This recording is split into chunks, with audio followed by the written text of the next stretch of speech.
and welcome to the Good Old Days of Radio show. This is John Tefteller, your host. It is Thursday. We wrapped up our top 10 science fiction shows last week with Brave New World, which I don't exactly consider a science fiction show, but that's my own personal opinion. My producer has persuaded me very easily to switch to the top 10 adventure shows so that we don't have too much grisly stuff week after week after week. This will be more thinking type programs rather than just pull the sheets over your head and try not to stay awake too late type program. But you're going to have to wait a little while for the monsters. They'll be coming. They're waiting in the wings. We'll get to them. In the meantime, we're going to go to adventure shows, which have a little elements of like tenseness and scariness occasionally, but it's mostly just high adventure and interesting stories. The first one for this series will be The Most Dangerous Game from Suspense on September 23rd, 1943, with Orson Welles, one of my all-time favorite performers, in the lead role.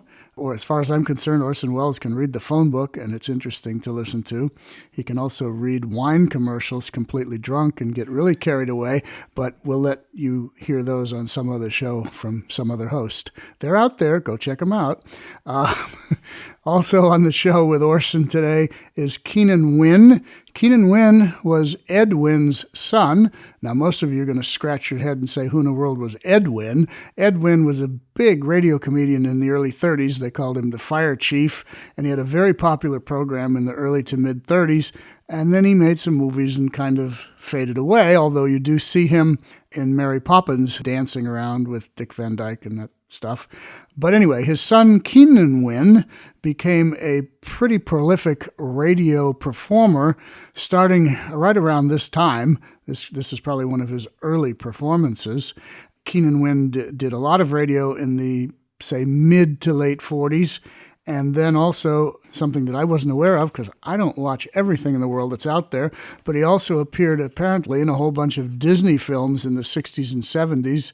Absent-Minded Professor, I guess, is one, and whatever else. I don't know. If I saw those, I was like 10 years old and wasn't really paying attention. So can't tell you about those Disney films, but if you recognize the voice, it's probably because you heard him in a Disney cartoon when you were younger. In any case, that's what we've got on board. It's a famous story made into a famous movie in the early 30s, and this is the radio version from September 23rd, 1943. So here we go with Orson Welles in The Most Dangerous Game.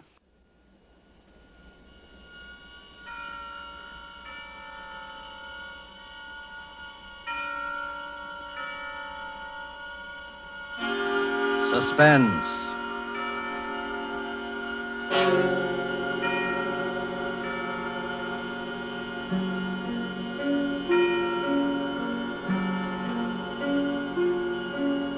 This is the Man in Black, here again to introduce Columbia's program, Suspense.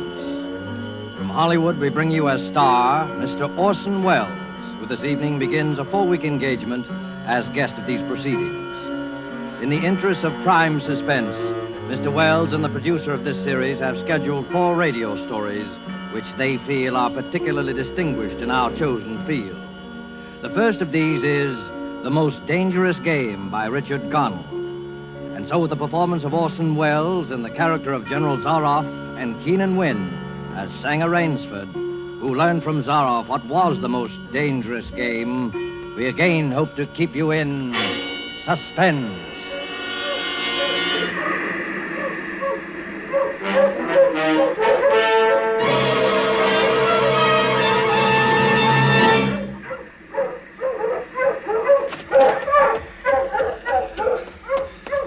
Much time. Any moment now he may come in, and when he does, I'm going to kill him. It's him or me, and I'm going to do my best to make it him. Or maybe it sounds crazy to you. I guess it does. It would have sounded crazy to me a few days ago when I was with Whitney on the yacht. I was on a pleasure trip. A pleasure trip! How could I or anyone realize then the horror and torment I was to go through? How was I to know of Ivan and the death swamp and the hounds? How was I to know of Zaroff Think of it. It was only 4 nights ago that the ship went down. We'd been talking about this island, Ship Trap Island, Whitney said it was called on the charts. He was sleepy and started on down below to turn in. I was mixing myself a nightcap when I looked up and saw it. A tremendous reef racing at us out of the fog. I screamed out a warning, but it was too late. We were right upon it.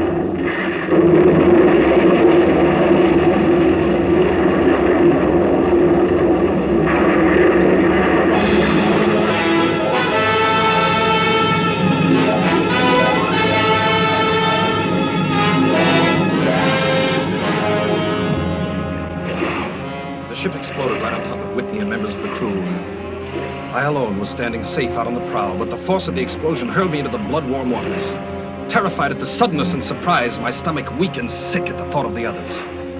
The sea was eddying furiously around the sinking remnants of the ship, and a certain cool-headedness came to me and made me swim desperately away, or I might not have lived to go through the horror which was soon to come. I struck out to the right in the direction of the island about which Whitney had been telling me.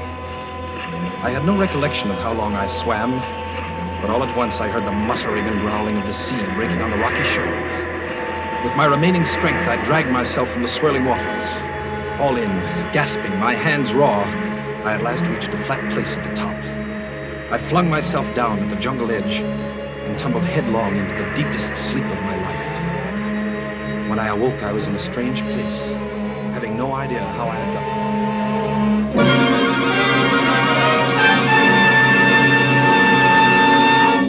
Well, Ivan, our friend seems to be awakening. Where is this? Where am I?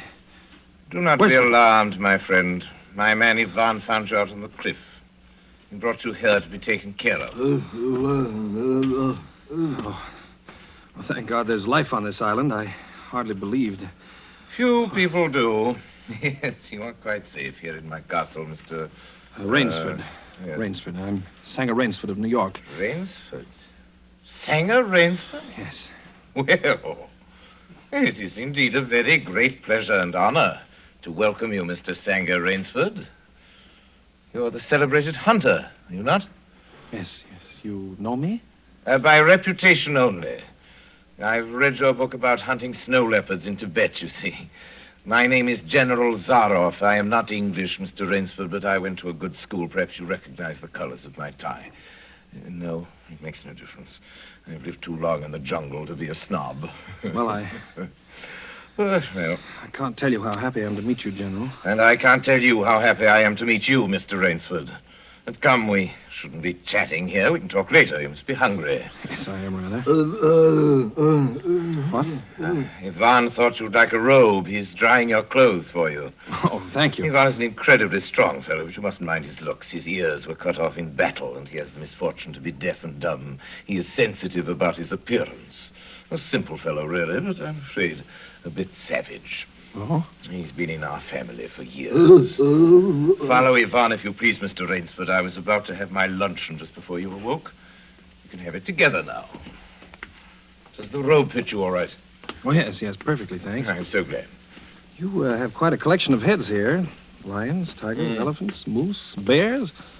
Oh, I don't believe I've ever seen a more perfect specimen. They are nice. I take great pride in them. You have good cause. Coming from you, Mr. Rainsford, that is a great compliment. And here we are. You sit over there. Thank you. Not at all. Right, Ivan?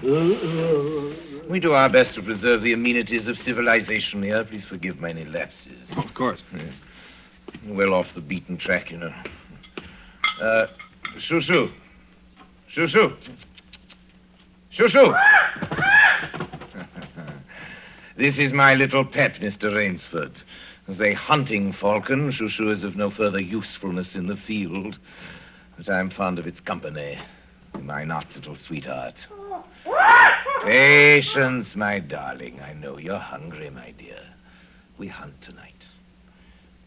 Your heads are really remarkable, General. That Cape buffalo is the largest I've ever seen. Yes, that fellow. He's a monster. Did he charge you? Hurled me against a tree, fractured my skull, left me this scar.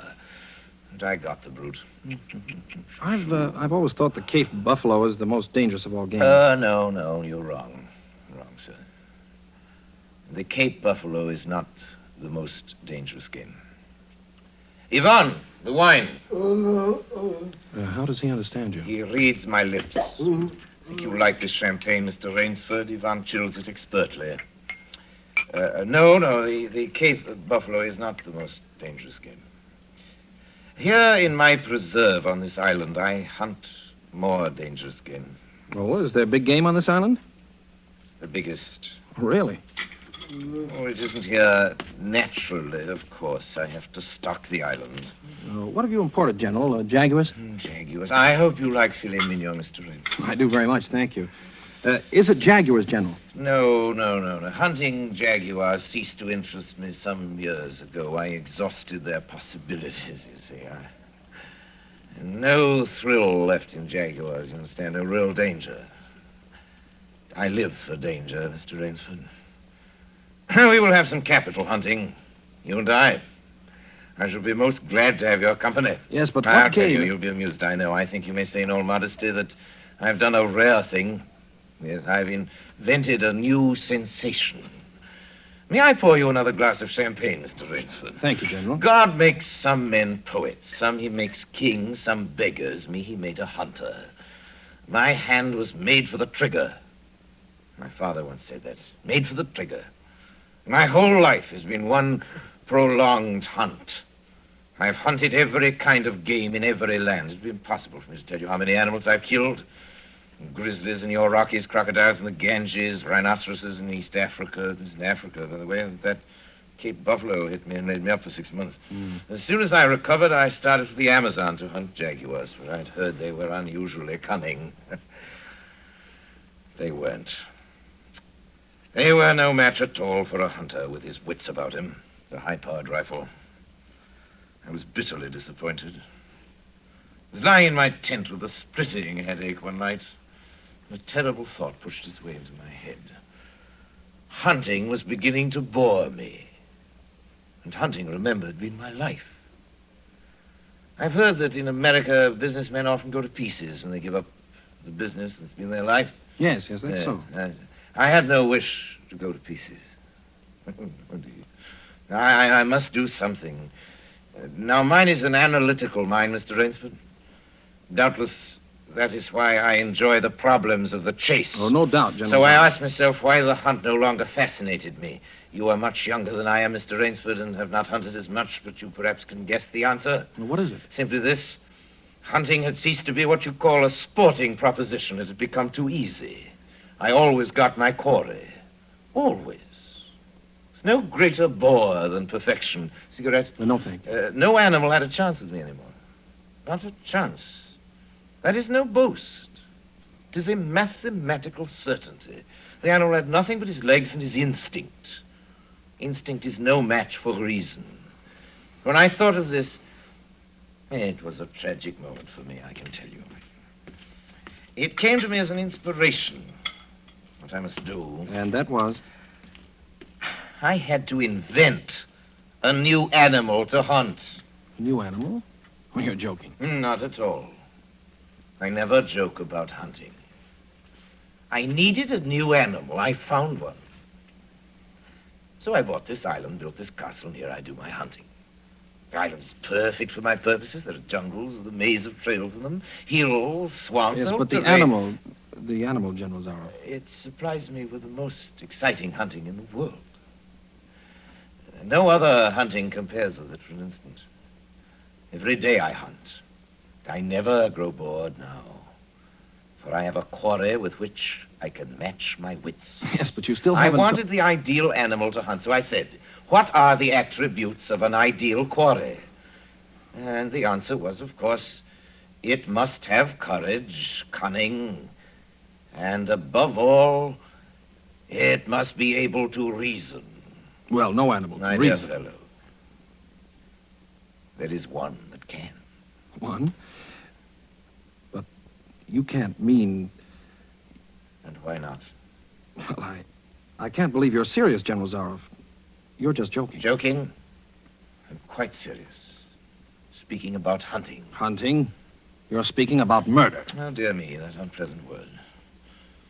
I think I can show you that your scruples are quite ill-founded. Yes? I hunt the scum of the earth.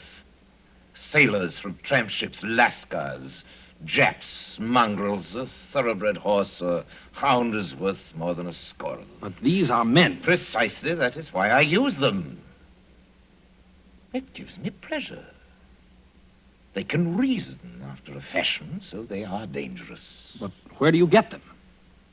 We visit my training school. It is in the cellar. I have about a dozen pupils down there now. They're from the Spanish bark San Lucar that had the bad luck to go with the rocks out there. A very inferior lot, I regret to say. Poor specimens, more accustomed to the deck than to the jungle. Have a glass? No. It's a game, you see. It's a sort of game. I suggest to one of them that we go hunting. I give him a supply of food and an excellent hunting knife. I give him 3 hours start. I'm to follow, armed only with a pistol of the smallest caliber and range. If my quarry eludes me for 3 whole days, he wins the game. If I find him, he loses. Suppose he refuses to be hunted. Oh, I give him his choice, of course. He need not play that game if he does not wish to. If he does not wish to hunt, I turn him over to Ivan. Ivan once had the honor of serving as official knouter to my old king, and he has his own ideas of sport. Invariably, Mr. Rainsford, invariably they choose the hunt. And if they win? To date, I have not lost. I do not wish you to think me a braggart, Mr. Rainsford. Many of them afford only the most elementary sort of problem, I assure you. Occasionally I strike a Tartar. Shoo remembers the Tartar, don't you, darling? Yes. Yes, he almost did win. I eventually had to use the hounds. The hounds? Yes, this way, please. I'll show you. You see? Wait a moment, I'll open the window. Hello, boys!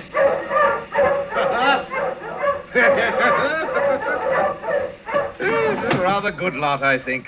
They're let out at 7 every night. If anyone should try to get into my castle or out of it, something extremely regrettable would occur to them. But enough of this. Come, I want to show you a collection of heads I'm quite sure you've never seen before. Join me in the library for coffee. I hope that you will excuse me tonight, General. Oh. I'm really not feeling well at all. Indeed. I know what it is. My old complaint. Ennui, boredom. You need some excitement. Tonight we'll hunt. Hey, Mr. Rainsford. You and I. You're wrong, General. I won't hunt. I won't murder. As you wish, my friend. The choice rests entirely with you. But may I not venture to suggest that you will find my idea of sport more diverting than Ivan's? You... My dear fellow. You don't mean that you plan to hunt me? My dear fellow. Have I not told you? I always mean what I say about hunting. This is really an inspiration. I drink to a foeman worthy of my steel at last. I simply can't believe it. This must be some sort of dream. You'll find the game worth playing, Mr. Rainsford. Think of it, your brain against mine, your woodcraft against mine, your strength, your stamina against mine. Outdoor chess. And the stake is not without value, eh? And if I win? I'll cheerfully acknowledge myself defeated if I do not find you by midnight of the 3rd day. My sloop will place you on the mainland near a town. Or you can trust me. I give you my word as a gentleman and a sportsman. Of course, you in turn must agree to say nothing of your visit here. I will agree to nothing of the kind. Oh. Well, in that case. But why discuss that now? 3 days hence we can discuss it over a bottle of Veuve Clicquot, unless... Well, your choice, Mr. Rainsford. I'm a hunter. You know my choice. Ivan here will supply you with hunting clothes, food, and knife. I suggest you wear moccasins. They leave a poorer trail. I suggest, too, that you avoid the big swamp in the southeast corner of the island. We call it Death Swamp. There's quicksand there. Well, I must beg you to excuse me now. We always take our siesta after our lunch. Don't we, Shoo-Shoo? Yes. Come, my little pet. You'll hardly have time for a nap, I fear, Mr. Rainsford. You'll want to start, of course. I shall not follow till dusk.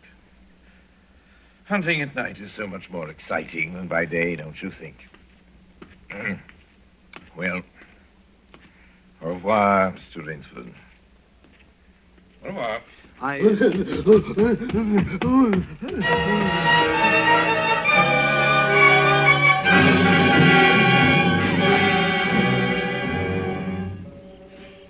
I'd fought my way through the bush for 2 hours, repeating to myself over and over again, I must keep my nerve, I must keep my nerve. My whole idea at first was to put distance between myself and General Zaroff. And to this end, I had plunged along through the thicket, spurred on by the sharp rowels of something very much like panic. Now I had got a grip on myself. I'd stopped. I was taking stock of the situation. I saw that straight flight was futile. Inevitably, it would bring me face to face with the sea. Well, I'll give him a trail, I muttered.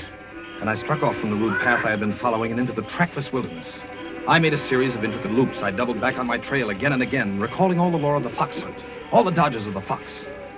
Night found me exhausted, my hands and face lashed by the branches on a thickly wooded ridge. My need for rest was imperative, and I thought, I played the fox, now I must play the cat of the fable. A big tree with a thick trunk and outspread branches was nearby, and taking care not to leave the slightest mark, I climbed up and stretched out among the broad limbs.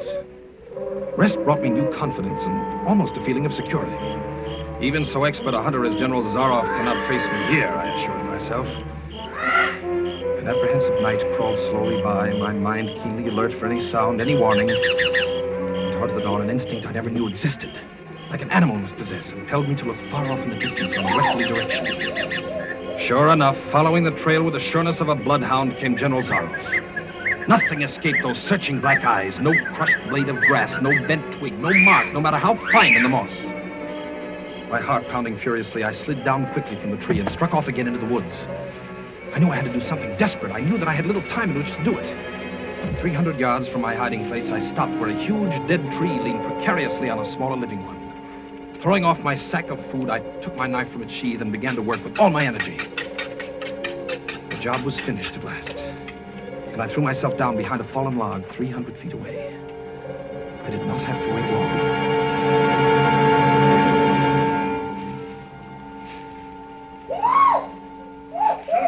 Shoo-Shoo, patience. Patience, my darling. You'll be fed. Rainsford. Rainsford.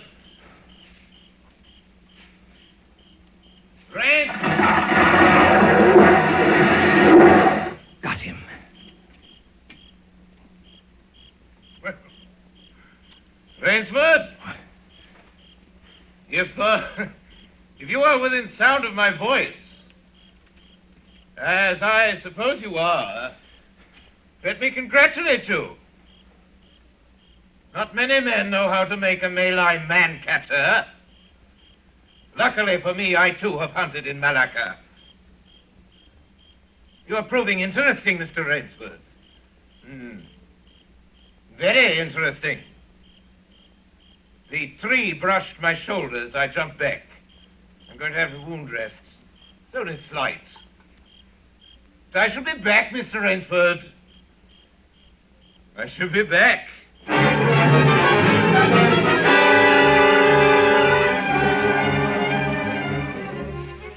It was flight now, a desperate, hopeless flight that carried me on for hours. I don't know where I got the strength. I kept telling myself over and over again that I must keep my nerve. That I was competing with a monster, a super huntsman. Dusk came, then darkness, and still I managed to press on. The ground grew softer under my moccasins. The vegetation grew ranker, denser. Insects bit at me savagely. Suddenly, as I stepped forward, my foot sank into the ooze. I tried to wrench it back, but the muck sucked viciously at my foot like a giant leech. With a violent effort, I tore my foot loose. I knew where I was then. Death Swamp and its quicksand. But the softness of the earth had given me an idea. I stepped back from the quicksand a dozen feet or so and began to dig. When the pit was above my shoulders, I climbed out and from some hard saplings cut stakes and sharpened them to fine points. These stakes I planted in the bottom of the pit with the points sticking upwards. fast as I could, I wove a rough carpet of weeds and branches and with it covered the mouth of the pit. Then, wet with sweat and aching with tiredness, I crouched behind the stump of a lightning-charmed tree. Oh, I knew Zaroff was coming. I could hear the paddling sound of his feet on the soft earth. Zaroff was coming, and coming fast. He was not feeling his way along foot by foot. Crouching there, I could neither see him nor see the pit. I lived a year and a minute, frozen, every muscle tensed.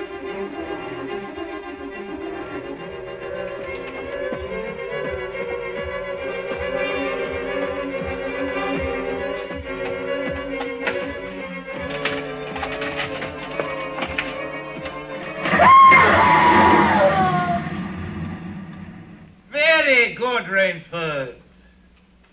Very good. You've done well. Your Burmese tiger pit has claimed one of my finest hounds. Again you score. I think, Mr. Rainsford, I'll see what you can do against my whole pack. I'm going back to get them now. Thank you for a most amusing evening.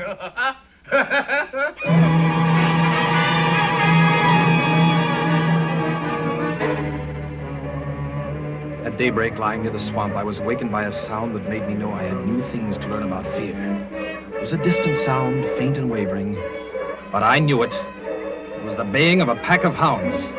I could do one of two things. I could stay where I was and wait. That was suicide. I could flee. That was postponing the inevitable. I had put my very last hope into that tiger pit. For a moment, I stood there thinking. All at once, an idea that held a wild chance came to me, and tightening my belt, I headed away from the swamp.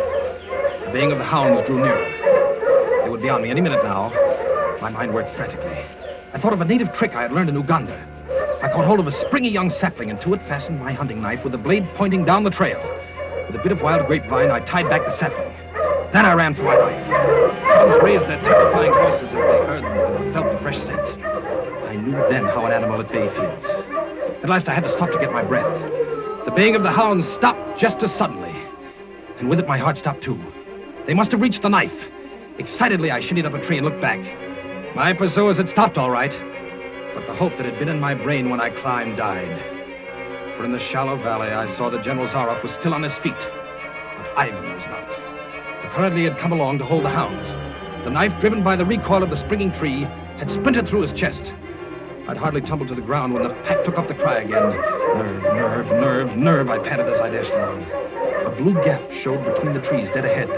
The hounds were almost on top of me. I forced myself on towards that gap. I reached it. It was the shore of the sea. Across a cove, I could see the gloomy gray stone of the castle. 20 feet below me, the sea rumbled and hissed. I hesitated. I heard the hounds. Then I leaped far out into the sea.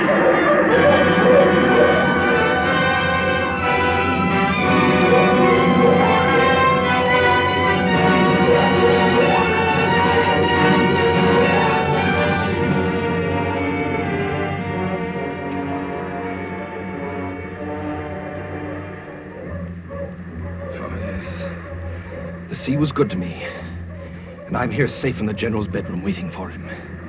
3 days are up, and I've eluded him. But now I must go further. In a moment we will meet, he and I, and he will be unarmed. Only one of us is going to live. You understand that now?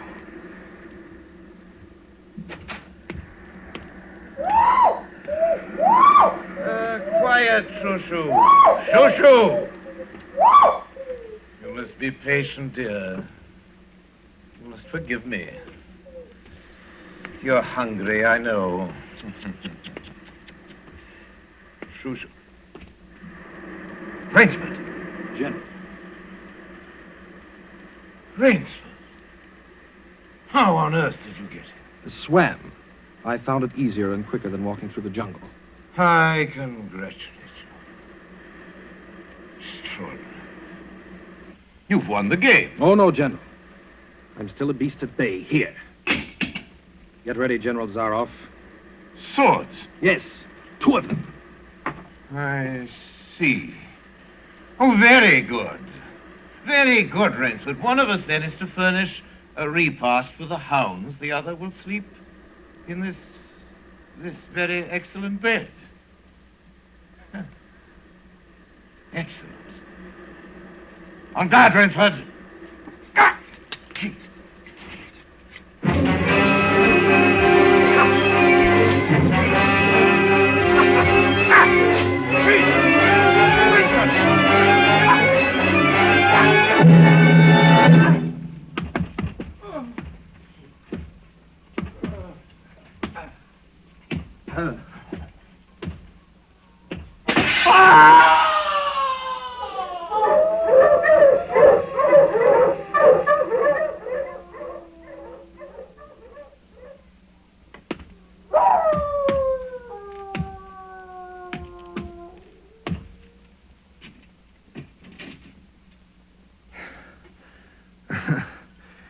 It was just as my late host said it would be. A very excellent bed.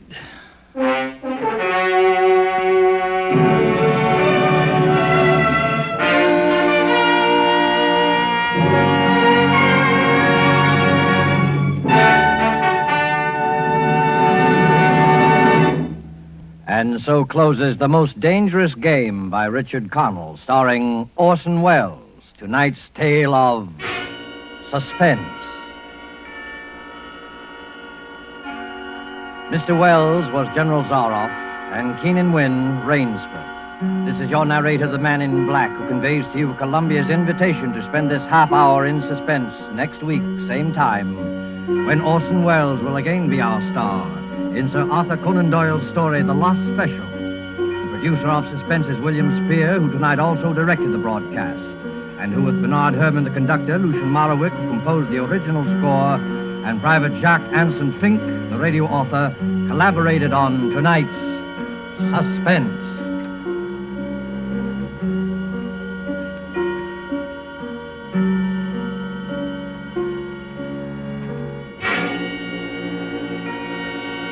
This is CBS, the Columbia Broadcasting System.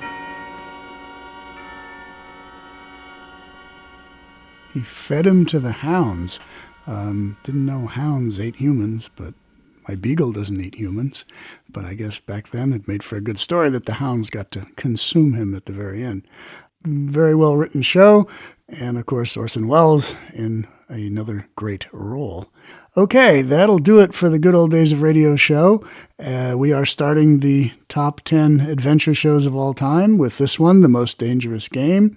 We'll be back next week with another one. And I believe there will be a survey for you to fill out if you wish, if you would, if you could, on the results of the top 10 science fiction shows. You can pick your favorites by going to the Good Old Days of Radio show Facebook page. Vote for which one of those 10 shows was your favorite, and that'll help us pick out the next 10 when we get to the next 10 science fiction shows somewhere down the line. All right, keep spreading the word, keep telling your friends, and we will be back next Tuesday with comedy, variety, and drama, and next Thursday with more great adventure shows. Until then, this is John Tefteller saying goodbye.